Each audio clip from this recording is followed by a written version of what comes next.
I've been cheated by you since I don't know where. So I made up my mind, it must come to an end. Brunch. Hit it, boys.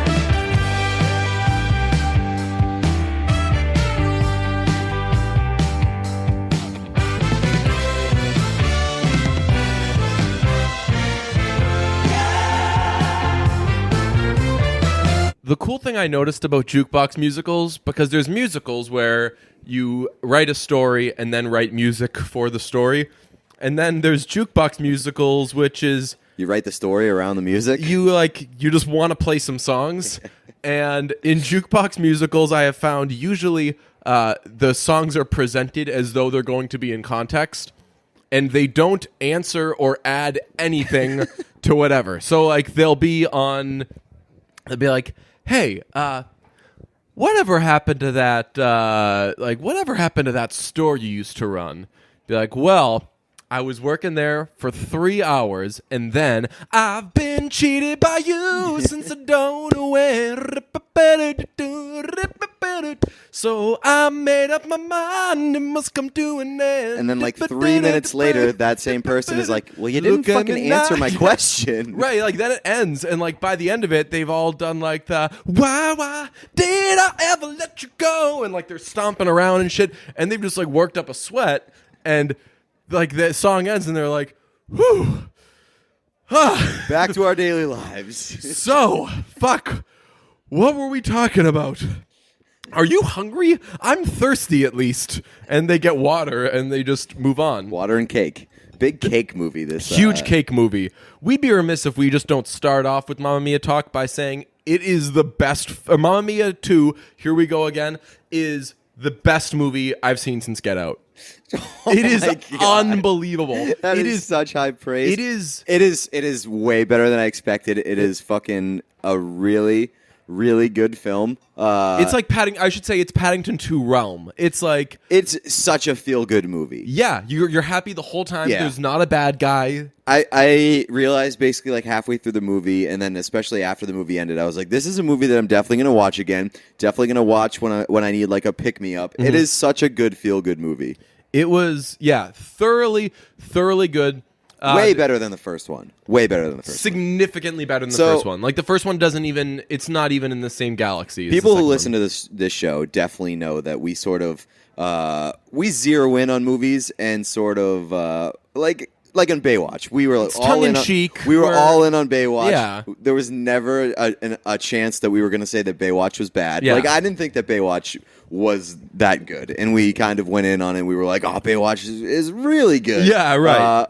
We for sure were never going to say that Mamma Mia 2 was bad, but it is very good. No, this was way better than I thought it would be. Same. And I didn't particularly love the first one. Same. I just thought that it was kind of a funny it was fun. It was one of the movies that's like kind of fun to laugh at while also being sort of entertaining. Yeah. This one I for sure sort of giggled at the silliness of it at some point, but it seemed more to steer into that this time around. Like it had more self-awareness. It knew that it was goofy, and that made it more fun. Yeah, I was mainly just excited for another movie with ABBA in it, and that was it. And then you saw all their promotion and all the ridiculous things they were doing. So like you said, because we're us, we kind of doubled down on that, and we're like, oh, there's buses full of people driving around Manhattan singing Mamma Mia. Fuck yeah. That's right. I'm on board with this shit. The biggest, the funniest thing about this movie to me was the fact that it was literally sold as a blockbuster. It was a fucking summer blockbuster,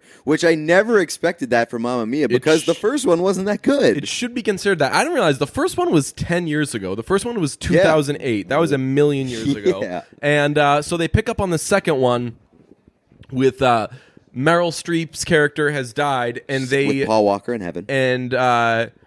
The viewers alerted to this by the fact that they say 600 times in a row that she's dead. Yeah, the movie starts with really fucking Andy Garcia's unsexy ass. Yeah, how standing about around. That? Yeah, second movie of the year where Andy Garcia is a horny old woman's sex pot. realized halfway through this movie, I was like, fuck, I'm Andy Garcia, aren't I? Like, you know when you watch stuff and you identify with certain characters? I just looked at Andy Garcia's shitty body and I was like, fuck, I've gotten there. Shitty body, and his character in this movie is like, I'm never going to be happy. He's got a really bad body. And yeah, he was very depressed in this movie. He did the opposite of what I do. So, you gotta fucking beat me over the head, and half the time I don't even know what I'm sad about. I just know that I'm sad, and that's just kind of it. And I exude, people usually they say, when you say exude, it's usually they exude confidence or they exude whatever. I exude sadness, but I don't necessarily always know what it is. Like sometimes people be like, oh man, did something happen? No, that would have been exciting. Maybe if it did. He does the thing. So you can't really get into what the fuck is wrong with DJ. He was doing the thing. He has one central thing that is has been his problem for decades. And he volunteers at every 10 seconds. He goes, oh, I lost her, but I've made peace with it. Yes. And then you're like, no, you fucking haven't, because you're going around telling everybody that you lost her. Every 5 seconds. You're talking about how some fucking girl left. Girls leave, man. Welcome to life. So that's Andy Garcia's thing. They spend roughly 90 of the 91 minutes on it. A lot of time devoted to Andy Garcia. The three guys. So this is the backstory of how she got pregnant. It's a very simple plot. It's very simple. It's about a girl who graduates college and goes on a trampage. So it's Meryl Streep's character, but like younger, and how she meets the three dads from the first movie. Yeah, before she went and met Paul Walker in heaven. Yes. And it's about the three dads and basically how they met, and then Amanda Seyfried? Weirdest name. Seyfried. No, not Seyfried. Seyfried is the thing that we had in college. Yeah, Seyfried. Seyfried? Creeps. Seyfried? Siegfried. Seinfeld. Yes. Amanda Seinfeld. She is still in this movie, and she is obviously Meryl Streep's daughter, and she basically rebuilds her mom's hotel in honor of her death, because again, she's dead. She is obsessed with her mom. Super dead. She is so obsessed with her mom. Her husband calls her... Everybody in this universe, in this Mamma Mia universe, is fucking obsessed with Meryl Streep. Well, it's because they knew her when she was younger, and let me tell ya, babe alert. Nobody has rested on their coattails? Laurels. Mm-hmm. Rested on their laurels more than Meryl Streep's character in Mamma Mia. She has not done anything. Like, I used to be hot as fuck. I used to be hot. Do. I used to put out, and that's about it. And now I'm just doing not a lot, and then I die. She also pulled a card that I don't really like. She had back-to-back one-night stands, and each time, and I don't care about that, do whatever the fuck you want. It. Yeah, live your life. Let your freak flag fly. Every time, she was like, I never do this. I never do this. I never do this. I don't like when people are about to have sex, and then they just, tell you something about their sex life. Yeah, but also I really like the fact that by the third time, she was like, I never do this. Recently, I've done this. I rarely do this. Okay, recently I've been doing this a lot. This is kind of my thing. This is now me. Yeah. So also, before let's can we get into the how the sex happens for young Meryl Streep here? Because they're very, very weird. The first one is young Harry. Pierce Brosnan? Yeah, Pierce Brosnan is the guy on the motorcycle. Oh, that's right. He's the guy with the long hair. Yeah. Young Harry is young Colin Firth. And wow, if that guy didn't really go for pity sex. If that guy... So this is why I subscribe to the idea of never being surprised when anyone ends up with anyone, or if anyone hooks up with anyone, just because people are... We're all fucking weird, and sometimes anything can happen. This guy is the worst possible date ever with this enigma of a once-in-a-lifetime kind of girl. She's a fucking catch. He meets her, is so awkward at first, gets her to go on a walk, then struggles so hard to ask if he can hold her hand. Then when they're on a date... that was a little bit endearing, though, how he was like that was kind of smooth and a very awkward, cute... Well, he had to nerdy. play the... After their first interaction, he had to play. He had to commit to the awkward. I'm a bit of a goof. Right. So they're at dinner, and she's just gotten to Europe, and she's leaving the next day. She's leaving the next day. They're having dinner. They're drinking wine. They're having a very weird meal. Did you notice what their meal was? No. Mussels and French fries. Wow. Yeah. Okay. I do remember that she had the French fries. She first of all, she changed, I think, both of our lives. Yeah, first of all, so I guess they did a really good job casting young Meryl Streep because they put Lily James in the role, and if I'm not fucking obsessed with Lily James now, so now I guess I kind of understand why everybody's obsessed with Meryl Streep. I don't know what that kind of hair is like. I always consider it like person is like. I don't know how she's the same species. Do you know what I'm talking about though? Like when girls have like that blonde kind of like fluffy-ish hair, and maybe like 600 of their strands stick together at a time, but it's somehow not dreadlocks. You know, like that. She has that kind of look going, and she's doing a lot of the kind of flowy, shouldery kind of shirts. Just a really, really pretty, great look. So anyway, I came into this movie not knowing who Lily James was. Same. You texted me after you saw the movie, and you were like, "I love Lily James," yes. And I was like, "Good for you, bud." This movie was an experience for me. I entered in not knowing who Lily James was. After 3 or 4 scenes, I was like, "I gotta Google who this is." Found out it was Lily James, and by the end of the movie, I was like, "I fucking love Lily James." I think you found out who you were through watching that. Yeah, it was a self-discovery, a journey of Mamma Mia 2, a journey of self-discovery. Right. So they're on this date, and they're playing young people, but they're both like 41 years old, and they're having their mussels and their fries, and she's like asking questions. She's being like this super interesting person, and he awkwardly steers everything back to, "Hey, what are the chances that maybe we could have sex at some point?" He says, "Spend the night." Spend the night. He keeps bringing it back to that. And then when she's like, "Yo, are you going to stop talking about sex constantly?" He's like, "Yes, I promise. Also, I'm a virgin." Then he jumps up and starts singing Waterloo, and she has sex with him. I know.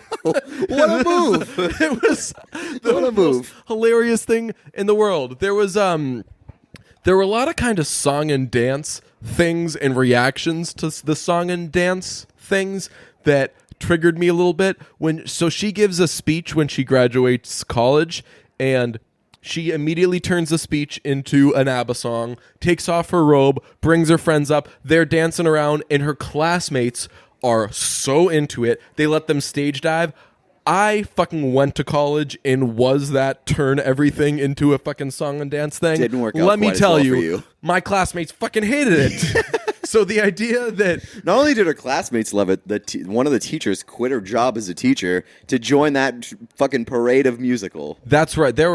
So anyway, so she stoops that guy, and then the next day, I fucking hated that guy.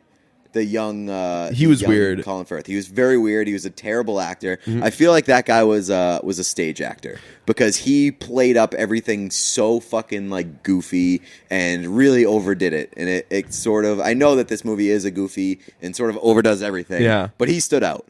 I have like no musical issues with this movie, and maybe it's because I wasn't looking for them. The only thing that really stands out to me is that I've heard the song Mamma Mia so many times that I could like fucking give you the stems and track by track and tell you what every fucking thing is doing. When they say, my favorite thing about the song is they say when they say resist ya. Yeah. She says it she with says, like resist you. It's like kind of half. It's like a kind of halvesies thing, but that's the word resist is the only time in the song you can tell English is not these people's first language. They go, "Mama, how can I resist ya?" And so I love that. And in the movie they don't do that. So that's a small little thing. My other issue. This is the first issue I've had like with the actors or anything. The way that guy said Waterloo, I think that he was trying to like play up that he's clumsy and everything, but he was like Waterloo, and I wanted to fucking kill him. He was just this big clumsy idiot, and he wasn't that hot. I didn't dislike too many parts of this movie, but the young Colin Firth character was definitely a down for me. I gotta say, one of my biggest notes though, of the dads, of the grown dads, Colin Firth was amazing. By far the hottest. Colin Firth is a fucking smoke in this movie. He really is. By far the hottest and by far like the funniest and goofiest and loosest. Yeah. The scene, what was it? The scene, what was it, Mom? Was it Mom? No, Dancing Queen, right? On the boats? Yeah. As they go to the island? Oh. That scene is a fucking delight. That scene, so there's a scene where they're about to have this big fucking Meryl Streep is dead party, and they're like, what's that in the water? The answer is usually boats. Yes. And it was boats. And there was 3 boats full of people just fucking dancing like crazy to Dancing Queen.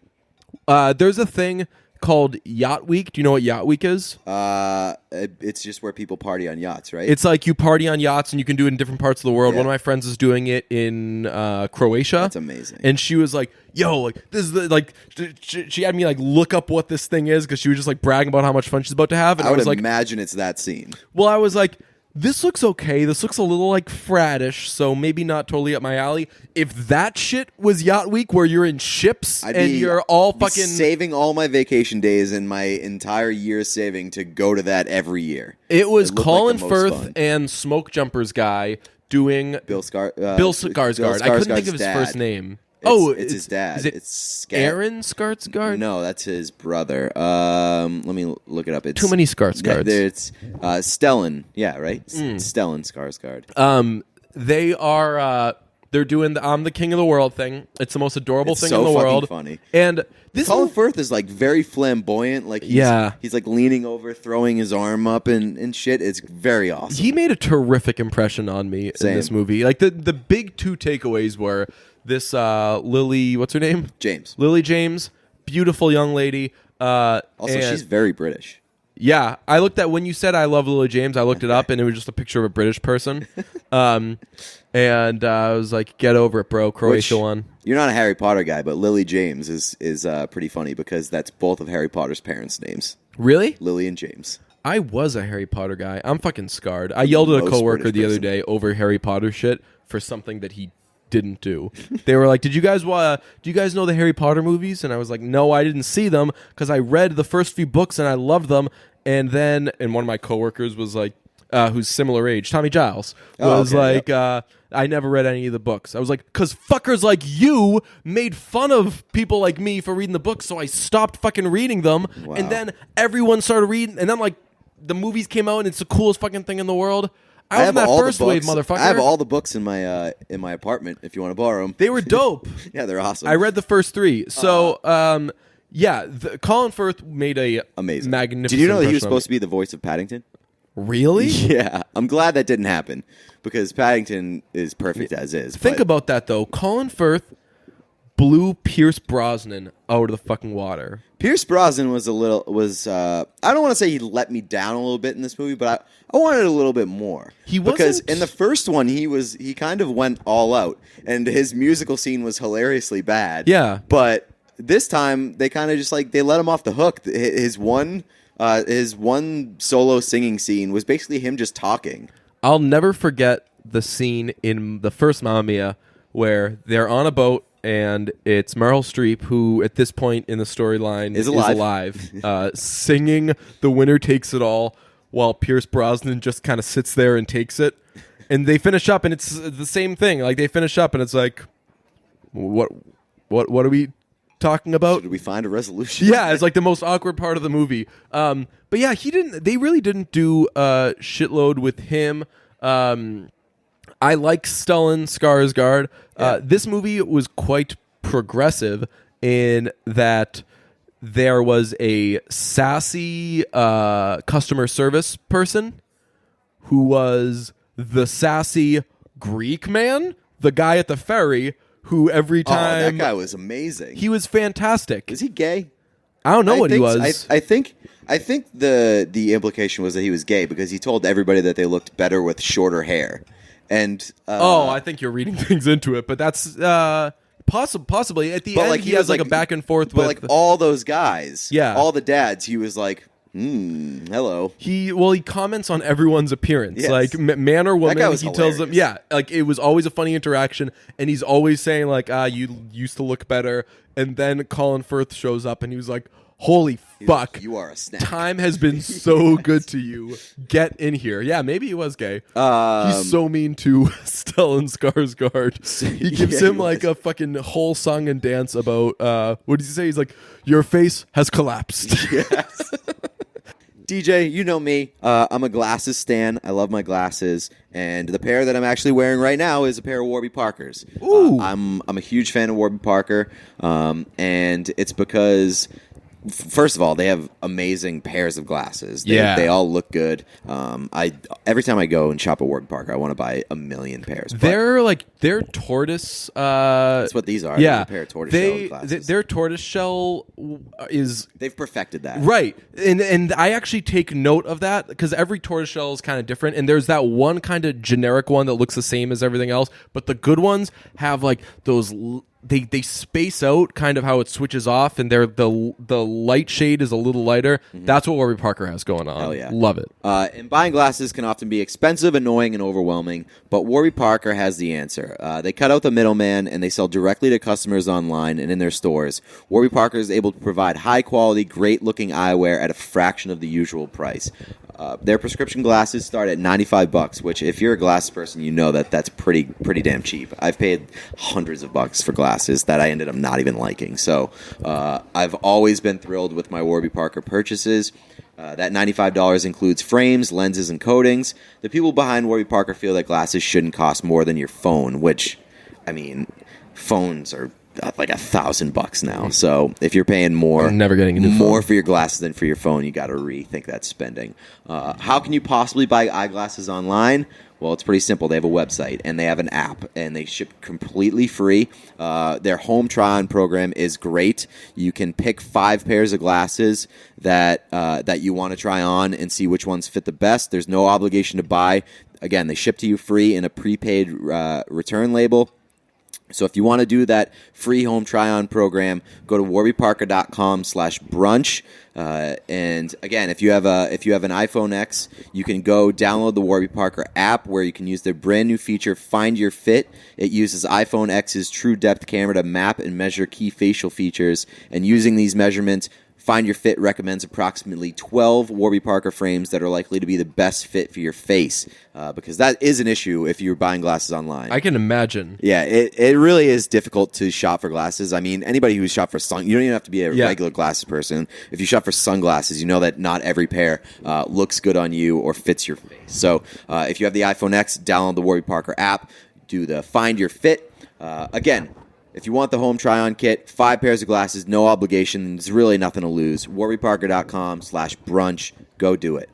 Warby Parker, don't wear glasses when you're sleeping.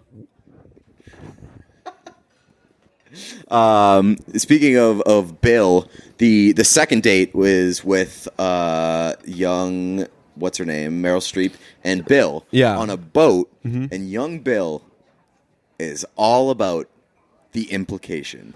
What do you mean, what do we need a mattress for? Why in the hell do you think we just spent all that money on a boat?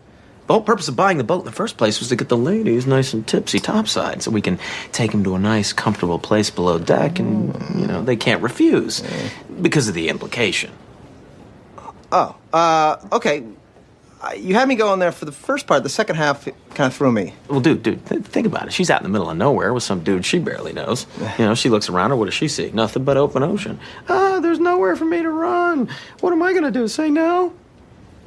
Okay, that seems really dark. No, it's not dark. You're misunderstanding me, bro. I think I am. Yeah, you are. Because if the girl said no, then the answer obviously is no. No. But the thing is she's not going to say no. She would never say no because of the implication.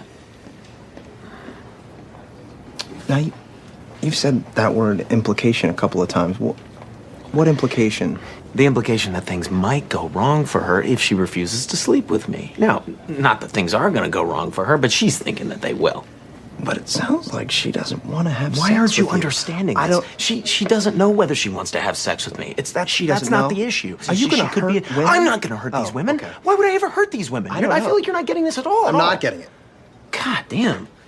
Oh, yeah, he actually did right. Yeah, I guess that outweighs the progressive. Yes. Or it's balanced all out. about the implication, if anybody is a Always Sunny in Philadelphia fan. Yeah, that he gets her on a boat, and as soon as he gets her on the boat, He's like, so we doing this? Right. He knows it probably has to happen. That she doesn't like, have to do anything, but she's probably beds, going to because of the whoops. implication.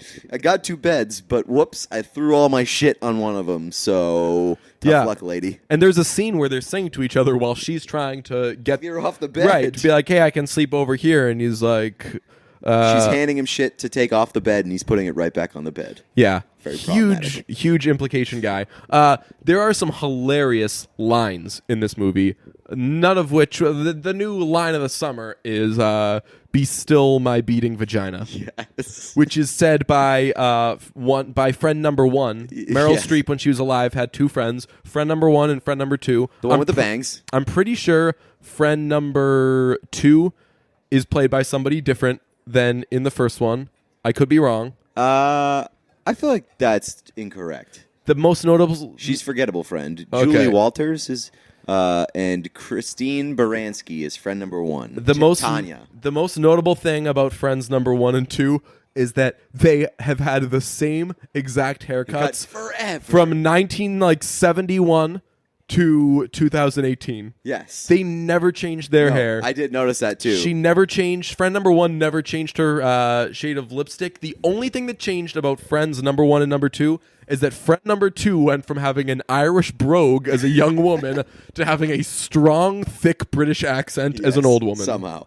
I did notice that. And friend number 1, man, if they didn't do a great job casting young friend number 1, because she looks exactly like the older one. The young friend number 2, not so much. I thought the young friend number 1 was hot. Yes, same. Yeah. Same. I also think that old friend number 1 is kind of hot. Yeah, I would say so. Yeah, she's in some sitcom now. Yeah, I've seen her in shit. The Good Wife, I believe, and The Good Fight. Wow, there's a lot of the good shows. She was in Goodfellas. Yes, but yeah. So I loved the friend aspect in this movie. To be honest. Yeah. So that was a great line. Another hilarious part was when the implication guy, they're on the boat together, and they're about to she's about to give in to the implication, and they hear someone screaming, so they go up and they see that a guy is trying to go break up a wedding to get the love of his life. So implication guy helps him.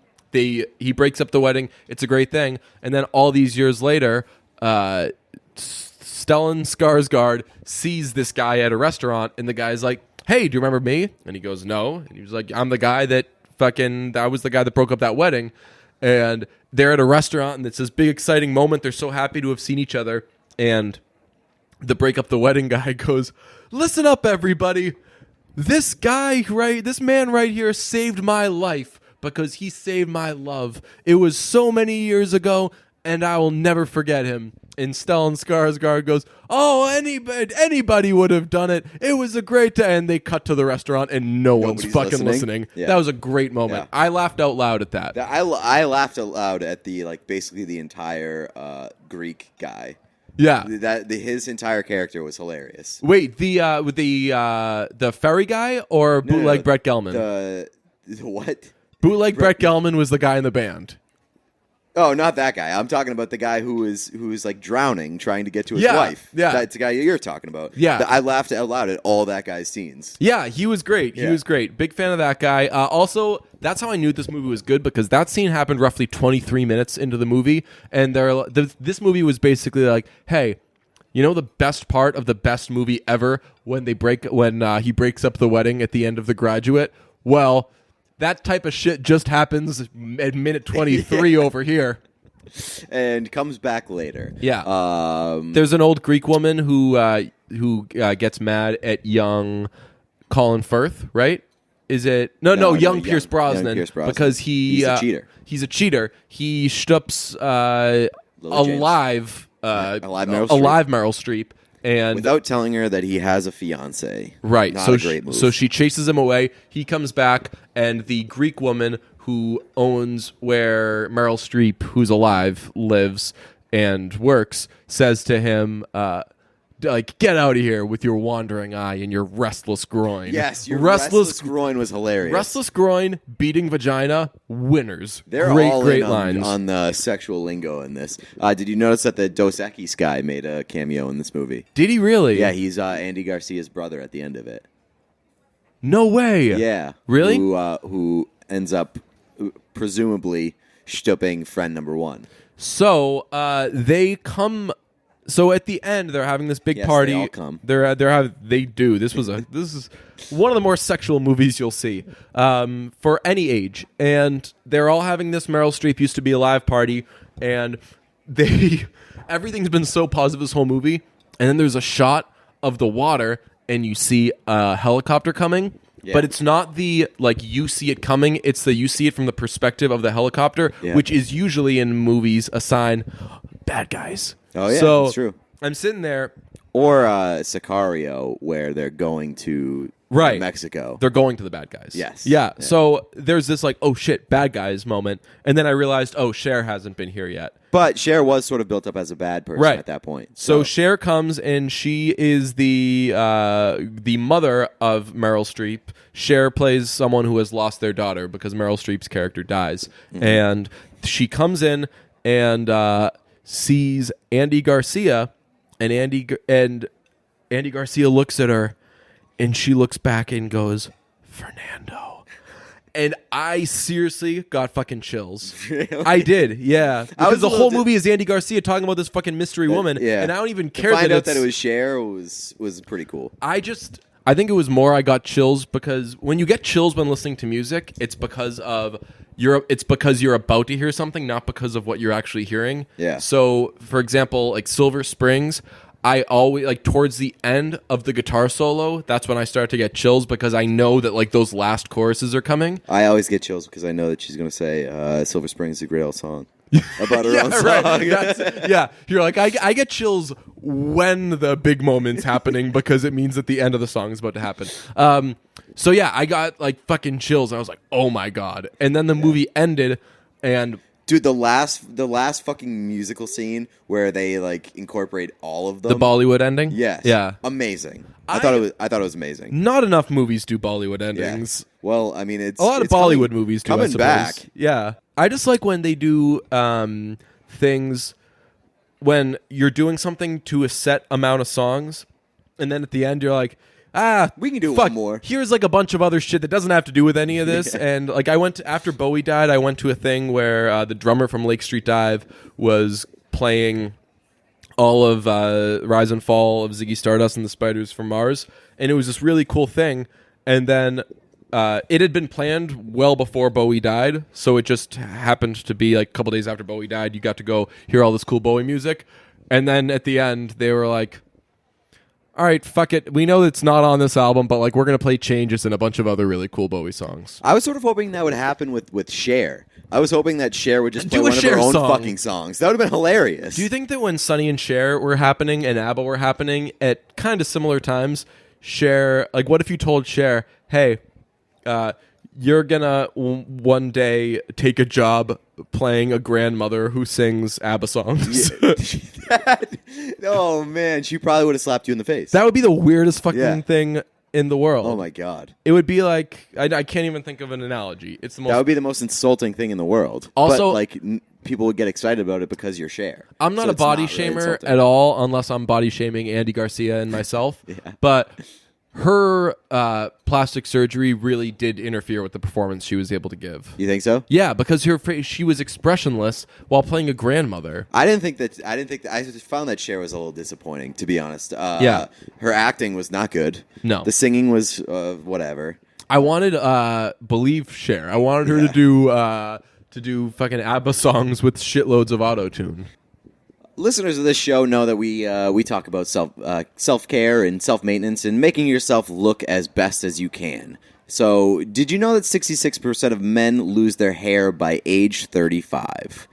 Not to be problematic here, but if you lose your hair, it's pretty gross. You're really lowering your bar a couple notches. So, when you start to notice that your hair is going, it's often too late. So, be proactive about it. use 4Hims. It's 4Hims.com is a one-stop shop for hair loss, skincare, and sexual wellness for men. Thanks to science, baldness can now be optional. Hims connects you with real doctors and medical-grade solutions to treat hair loss. They use well-known generic equivalents to name brand prescriptions to help you keep your hair. And you know how we feel about snake oils. Out on snake oils. No snake oils for us. No snake oils, no gas station counter supplements, because anytime you're trying to solve a problem by getting it from a gas station, unless it's gas, it's probably a bad place to start.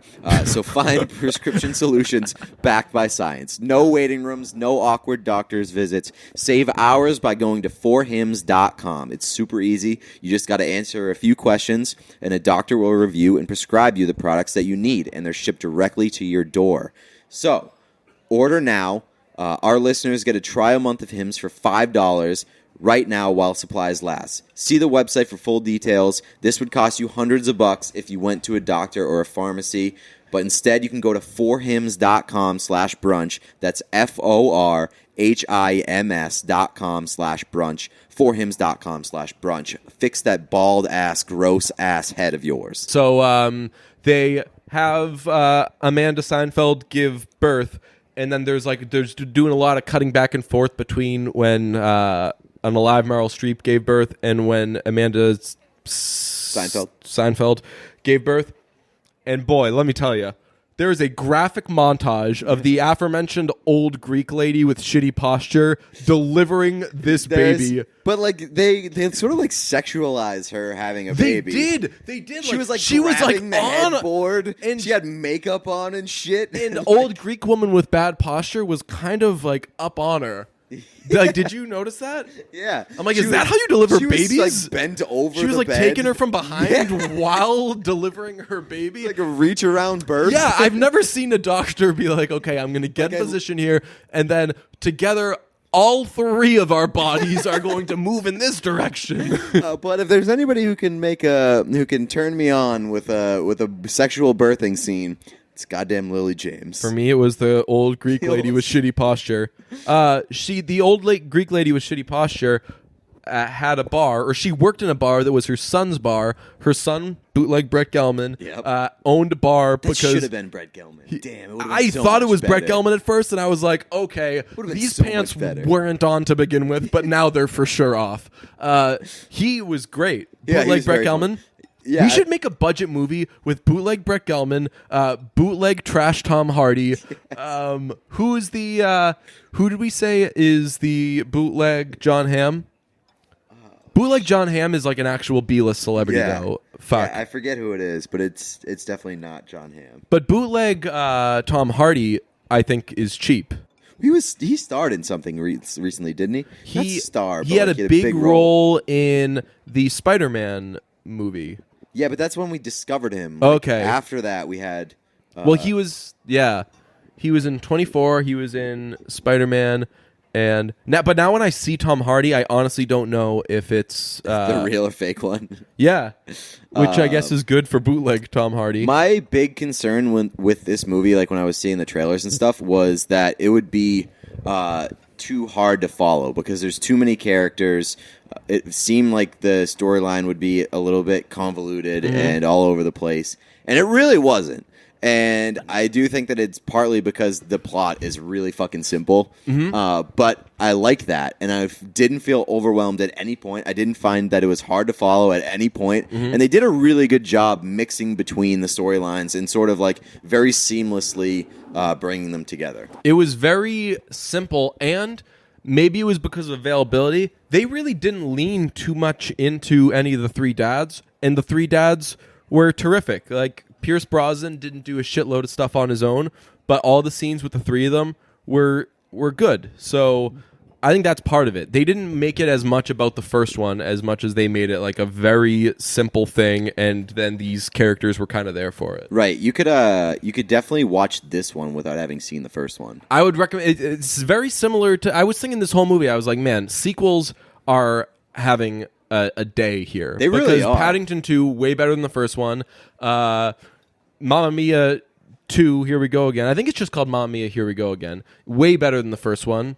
I would actually recommend not seeing the first one and then just jumping into this one, because this one is a classic, folks. You're not going to want to miss it. Speaking of sequels, I got to mention this real quick. I looked this up the other day. The Rock has so many fucking sequels coming out. Really? Which is wild because he only makes mediocre movies. But they all do well because he's The Rock. Jumanji 2. San Andreas 2. He's in Suicide Squad 2. What? Yeah. So these are all coming out within like the next couple of years. Yeah. So, gonna be a wild time. I want Skyscraper too. Yeah, same. I would go for a Skyscraper too. Bootleg Tom Hardy just starred in Upgrade, which apparently was a very good movie. Oh yeah, I need to see Upgrade, and I need to see what's the Stalin movie? The Stalin movie. I don't know. There's a Stalin movie and there's Upgrade that the Big Time Movie Boys push pretty hard on Twitter. Okay. Yeah, Upgrade stars Bootleg Tom Hardy, and he fucking looks so much like Tom Hardy. It's crazy. We should have him on. I'm down. Yeah. And just only refer to him as Bootleg Tom Hardy. I'm sure they'll love that. Keep calling him Tom. My last note on Mamma Mia 2 is that the Sky character still fucking sucks to the high heavens. Yeah. In the beginning, that guy. The first thing they do in the movie, they're like, "Hey, Meryl Streep is dead. Dead. We're just going to say it again 1,000 more times. Yeah. And then we're going to have Sky call Amanda Seinfeld, and Amanda Seinfeld's like, yo, can we get a divorce? You suck. Don't be in this movie. And you're like, yeah. They both agree. They're like, yeah, we should probably get a divorce. Right. And I'm like, oh, great. Yes. Sky's out of the picture. I'm not going to see Sky. And they have a fucking Sky redemption story, and I'm like, ugh. I do wish that they got divorced, and then they made another movie where Sky gets remarried, because the best thing that Sky does is bachelor parties. That's true. All the bros on the boardwalk doing that.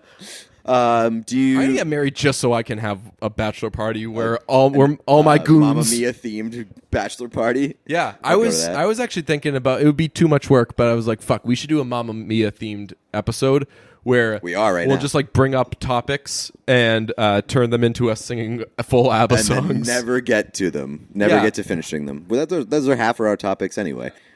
Sky is like when you put together a daily fantasy team and you get all like the bunch of big stars. Mm-hmm. Like this movie is packed with stars. Mm-hmm. And then you're like, shit, $1 left. I got like $1 left. Yeah. And that's Sky.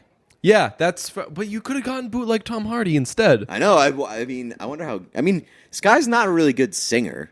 No. So it's really not like that's why he's in the movie. So I have really no understanding why he's in this movie. These days, you can get practically everything on demand. ABBA, the Mamma Mia soundtrack, Mamma Mia 2 soundtrack, God willing, a Mamma Mia 3 soundtrack. You can listen whenever you want, whenever it's convenient for you. And you know what else you can get?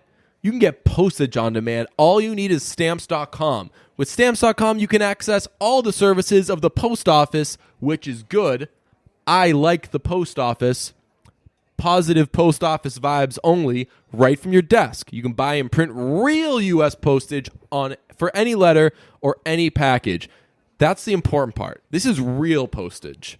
Some places out there are probably going to try to sell you some snake oil postage. This is real postage. And because it's a website, it's available all the time, 24 hours a day. Real postage. That's how swing low, sweet cherry. Yeah.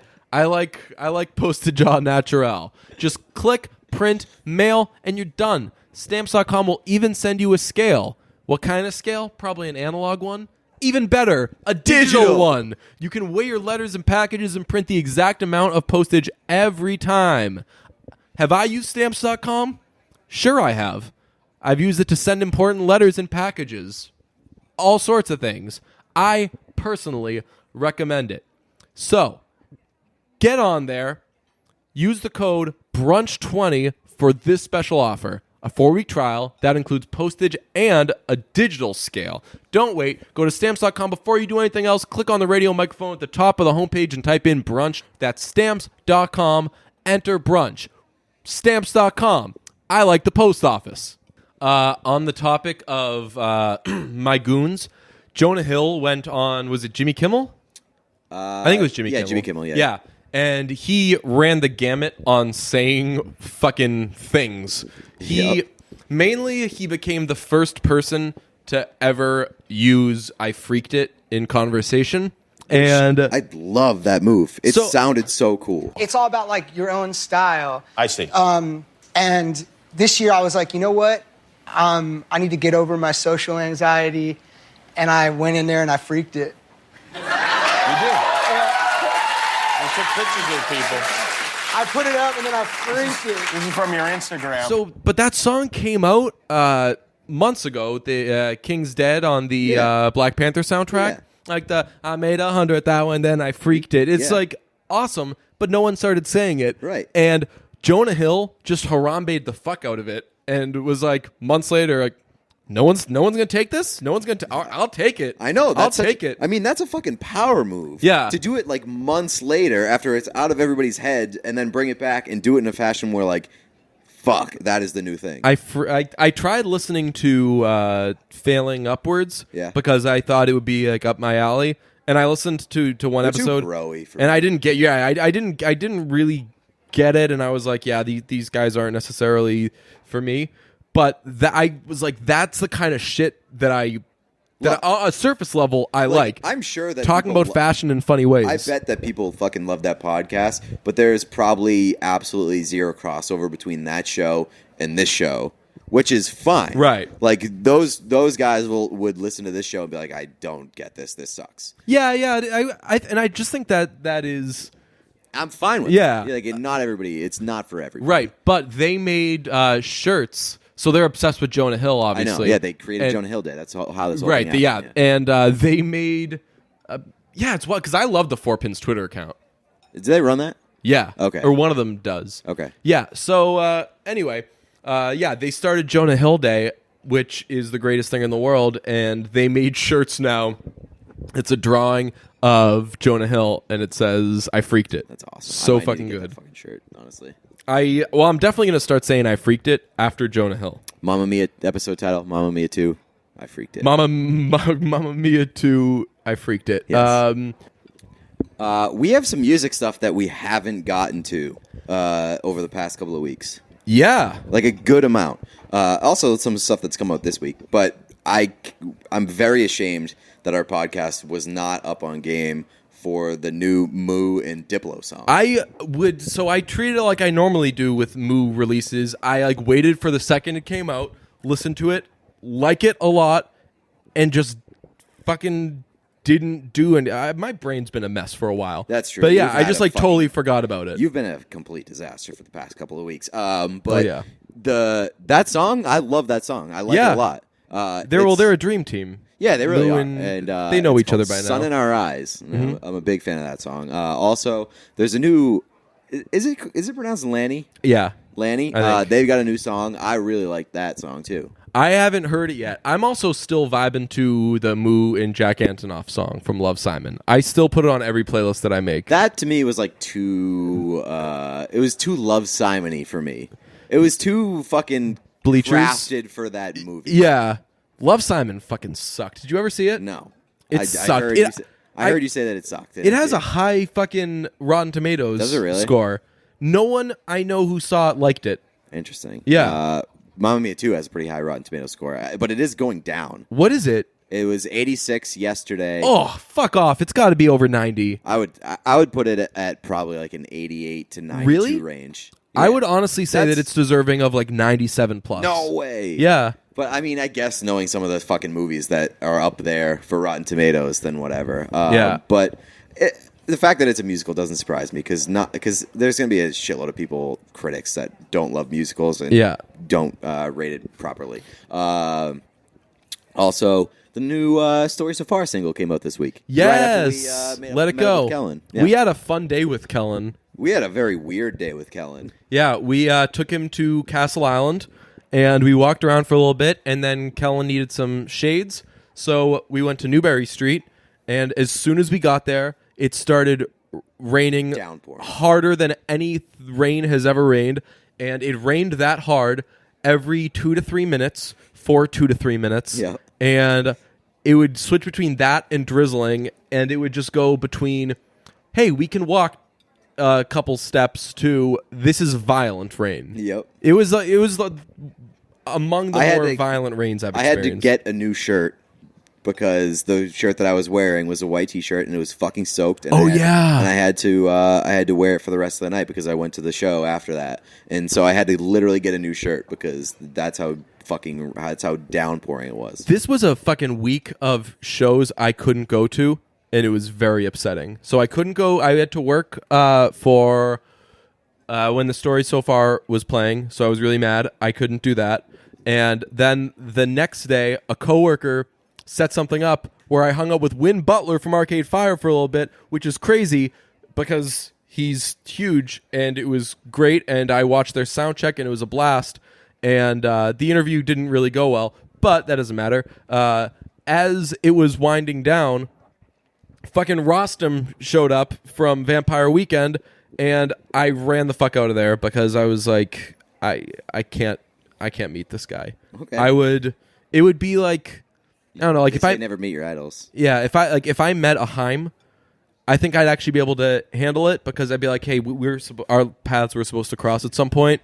But with him, I don't know. I don't know how I would do if I met like a great producer because I would want to ask them so many questions and they'd be like, I fucking hate you. That seems like exactly how it would play out. Yeah. So anyway, I was backstage at the Arcade Fire show and they were like, they were like, are you hanging out for the show? And I was like, oh fuck, I would, but I got to be on TV tonight. God, like I hate my life.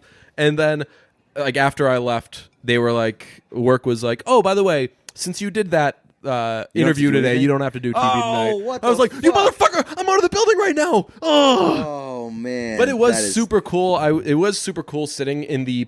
You probably did it for Story So Far during their sound check. Yeah. Sitting in the pavilion, empty. Yeah. The water's all there, and all you have is a fucking great band playing. Yeah. Not for you, but like just to you. Yeah. Was fucking cool. Yeah, it was a cool experience. It's very weird to stand behind a band while they play out in front of an empty venue. That's a very weird feeling. The thing with Rostam too was that he wasn't performing that night. He was just like hanging out, like supporting a friend. Arcade Fire is so cool that at a fucking random show in Boston, Rostam will show up. Yeah, that's awesome. Ugh. Oh, that's great. I hate my life. We're seeing Father John Misty soon. I know. I'm very fucking excited. In Portland. That's going to be the most fun day. That is like, if I was seeing Father John Misty here at the Pavilion, I'd be like, all right, cool. I'm looking forward to this. Yeah.